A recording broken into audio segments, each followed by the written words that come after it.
ठीक है। आज हम दिल्ली सल्तनत के बारे में बात करेंगे। कैसे दिल्ली सल्तनत का उदय हुआ, कौन दिल्ली सल्तनत का संस्थापक हुआ, ठीक है, इसके बारे में आज हम बात करेंगे। आपने देखा होगा, पढ़ा होगा 1191 में तराइन का प्रथम युद्ध, तराइन का प्रथम युद्ध, ठीक है। तराइन का प्रथम युद्ध जिसमें क्या हुआ, पृथ्वीराज चौहान और मोहम्मद गोरी, क्या नाम है, मोहम्मद गोरी, इनके बीच में तराइन का प्रथम युद्ध 1191 में होता है। और इसके बाद जिसमें विजयी श्री किसको मिलती है, पृथ्वीराज चौहान को।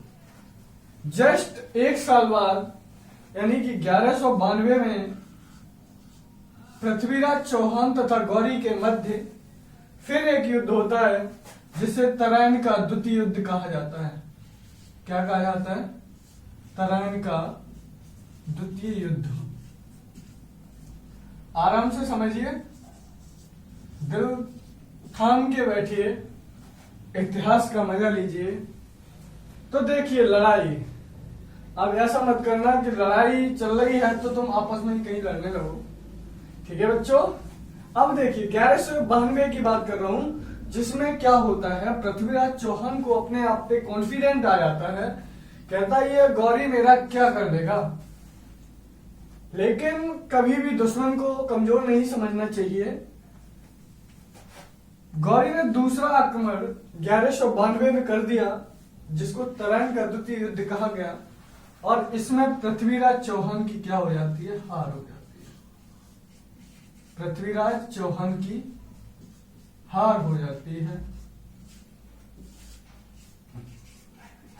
अब देखिए, पृथ्वीराज चौहान हार जाते हैं। उसके बाद जिसने बुलाया था मोहम्मद गोरी को भारत में, नाम सुना होगा जयचंद। क्या नाम सुना होगा, जयचंद। ये कन्नौज का शासक था, राजा जयचंद। इसकी बेटी का अपहरण कर ले गया था पृथ्वीराज चौहान। क्योंकि ये चैप्टर दूसरा है, मैं दिल्ली सल्तनत की ओर ले जाना चाह रहा हूं, इसलिए इस टॉपिक को पूरा ना करते हुए इसके मेन पॉइंट बता रहा हूं। जयचंद की बेटी सयोगता का अपहरण कर लिया था पृथ्वीराज चौहान ने, जिसका बदला लेने के लिए, भाई जाहिर सी बात है, जब हम किसी बड़े आदमी के सामने कमजोर होते हैं, यानी कि बाहुबली आदमी के सामने हम कमजोर होते हैं, तो वो दूसरे की मदद लेगा। तो जयचंद ने क्या किया, जयचंद ने मदद ली किसकी, मोहम्मद गौरी की। मोहम्मद गौरी की मदद जयचंद ने ली। और 1194 में क्या हुआ, जयचंद को मोहम्मद गौरी ने पराजित कर दिया, ठीक है, जिसे चंदावर का युद्ध कहा जाता है। क्या कहा जाता है, चंदावर का युद्ध। चंदावर के युद्ध में 1194 में जयचंद को मोहम्मद गौरी पराजित कर देता है। कन्नौज भी अपने राज्य में मिला लेता है, सारी दिल्ली कब्जे में आ जाती है। अब देखिए क्या होता है। तो इसके मोहम्मद गौरी के गुलाम, मोहम्मद गौरी का गुलाम नाम है कुतुबुद्दीन ऐबक। क्या नाम है, कुतुबुद्दीन ऐबक।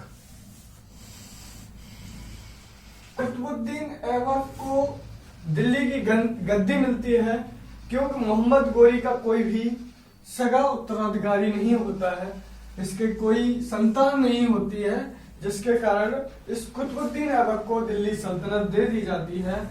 और 1210 में 6 से 1210 तक दिल्ली की गद्दी पर बैठता है कुतुबुद्दीन ऐबक। और कुतुबुद्दीन ऐबक अपने समय में, अगर कहा जाए कि दिल्ली सल्तनत में गुलाम वंश का संस्थापक, कुतुबुद्दीन ऐबक कौन था, गुलाम वंश का संस्थापक।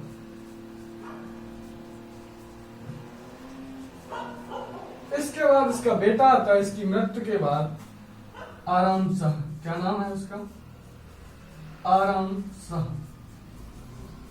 आराम शाह की हत्या कर देता है इल्तुतमिश, जो कुतुबुद्दीन ऐबक का दामाद होता है। क्या होता है? दामाद और गुलाम। भाई गुलाम भी होता है और क्या होता है? दामाद भी होता है। कुतुबुद्दीन ऐबक एक गुलाम के साथ अपनी बेटी की शादी कर देता है, जिसका नाम होता है इल्तुतमिश। क्या नाम होता है? इल्तुतमिश।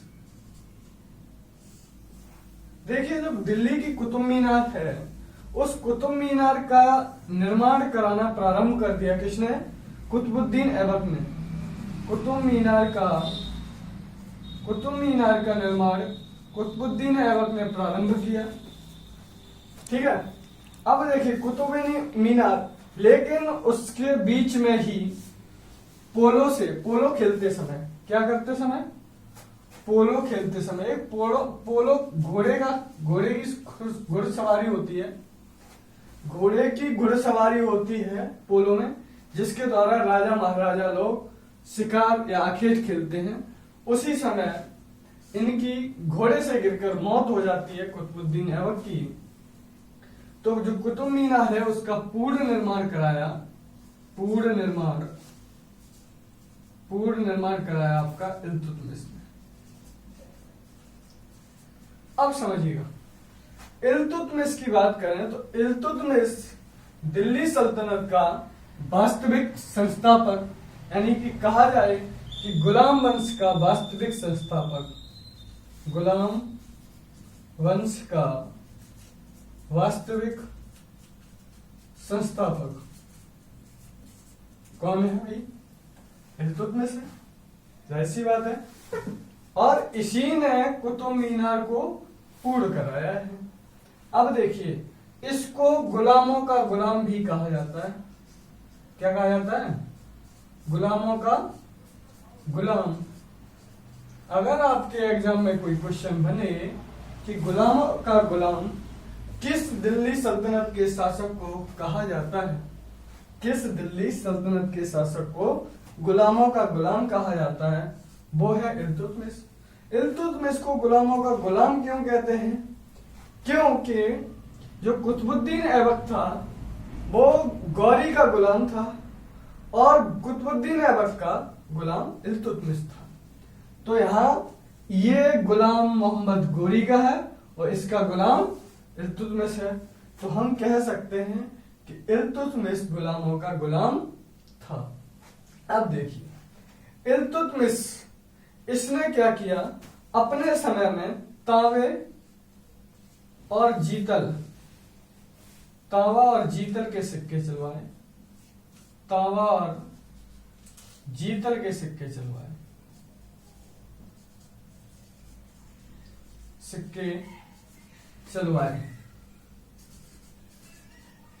अब देखिए आगे क्या होता है। इल्तुतमिश के बाद इसकी बेटी आती है, नाम होता है रजिया सुल्तान।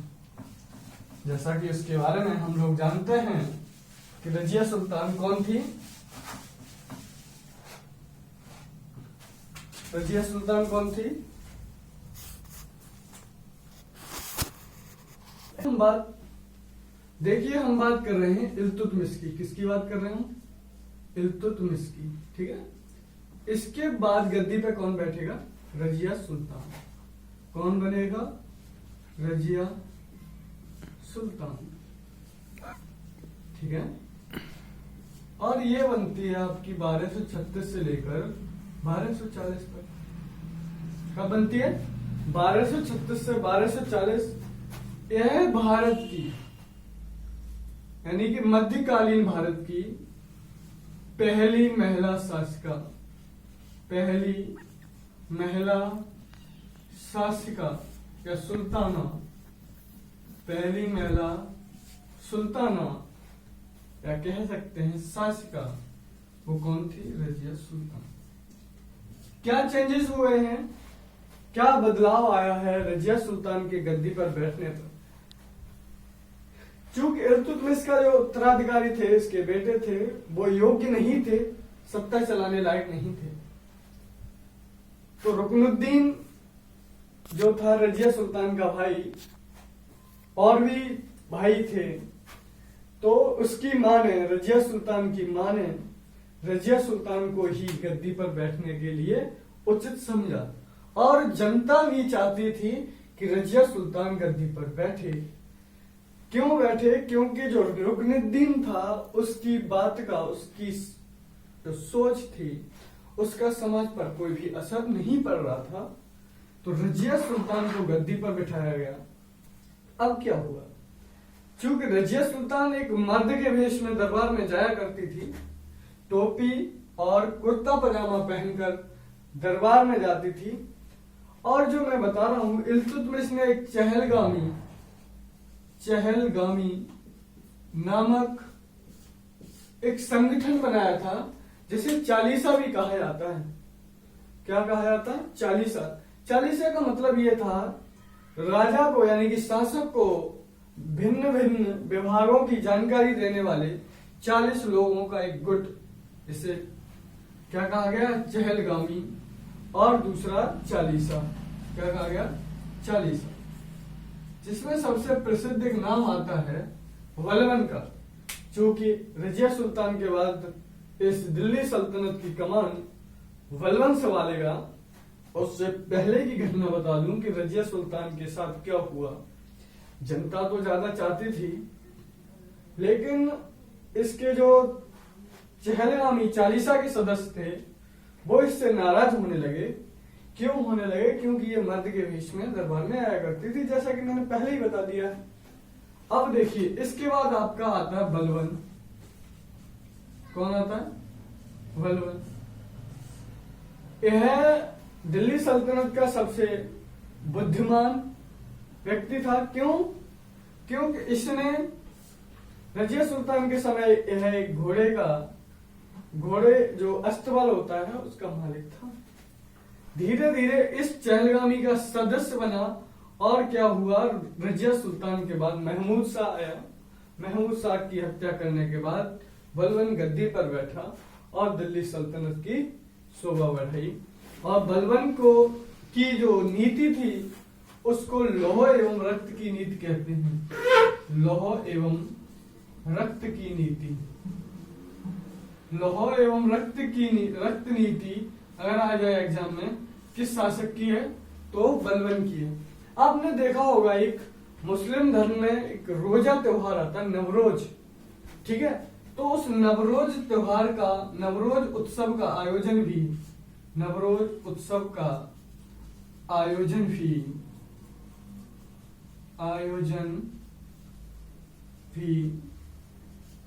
किसने करवाया?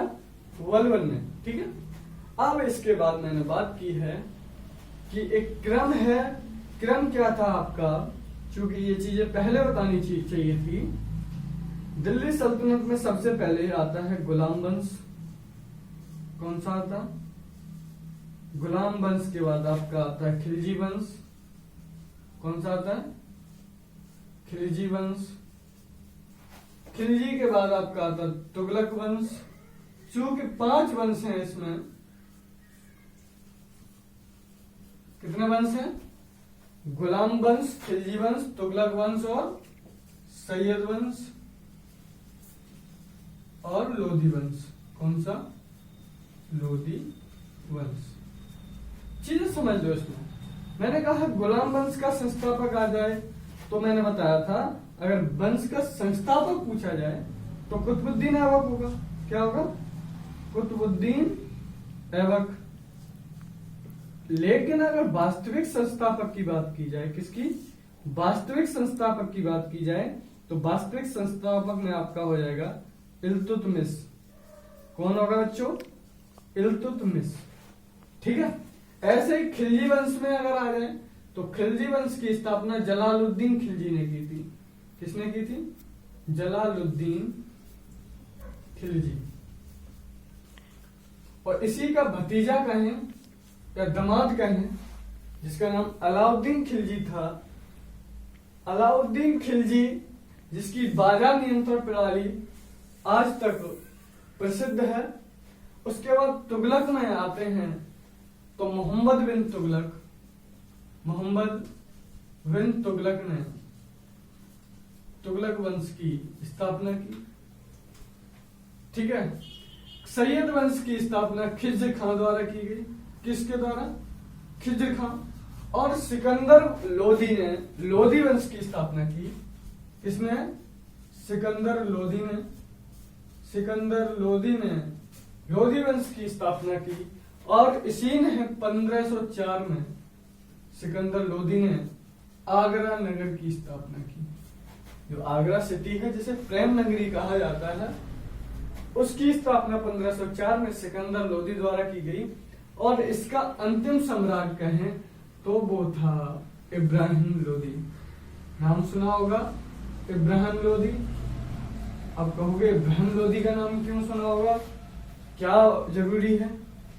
क्योंकि यही है दिल्ली सल्तनत का अंतिम शासक। और अगर दिल्ली सल्तनत का प्रथम शासक आया है तो कुतुबुद्दीन ऐबक। इतनी बात समझ में आ रही है कि नहीं? तो अगर आ जाए कि दिल्ली सल्तनत का अंतिम शासक कौन था, तो इब्राहिम लोदी। अब क्या होता है, आपने नाम सुना होगा पानीपत का प्रथम युद्ध। पानीपत का प्रथम युद्ध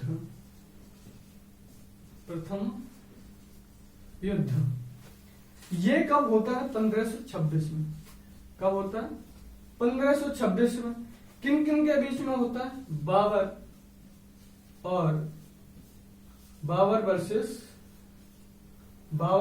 किसके? इब्राहिम लोदी। जिसमें क्या होता है, पानीपत के प्रथम युद्ध में बाबर की विजय होती है और इब्राहिम लोदी हार जाता है। इसी के साथ दिल्ली सल्तनत का अंत और मुगल शासन का प्रारंभ होता है।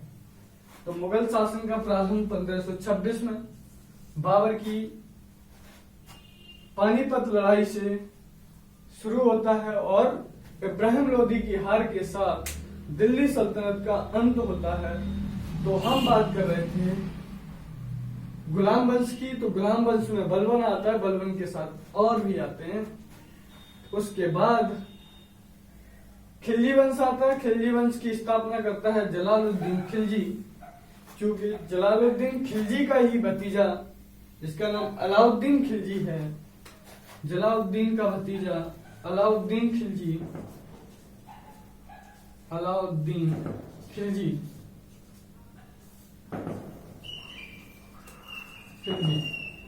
ये गद्दी पर बैठता है। और इसकी जो बाजार नियंत्रण प्रणाली है वो बहुत ही प्रसिद्ध है, अक्सर एग्जाम में पूछी जाती है कि बाजार नियंत्रण किसके शासनकाल का सर्वोत्कृष्ट यानी सर्वश्रेष्ठ कृति थी, तो हम कहेंगे अलाउद्दीन खिलजी।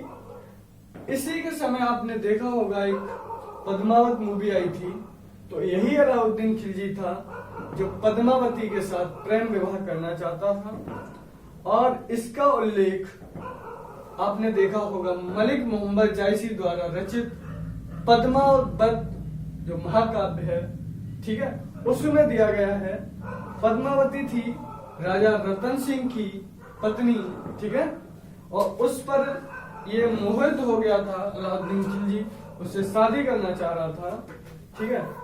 तो उससे शादी करना चाह रहा था, तो ये राजा रतन सिंह से मांग रखता है कि या तो अपनी पत्नी की शादी मेरे साथ कर दो या तो तुम मुझसे पंगा कर लो। पंगा करने का मतलब युद्ध के लिए तैयार हो जाओ।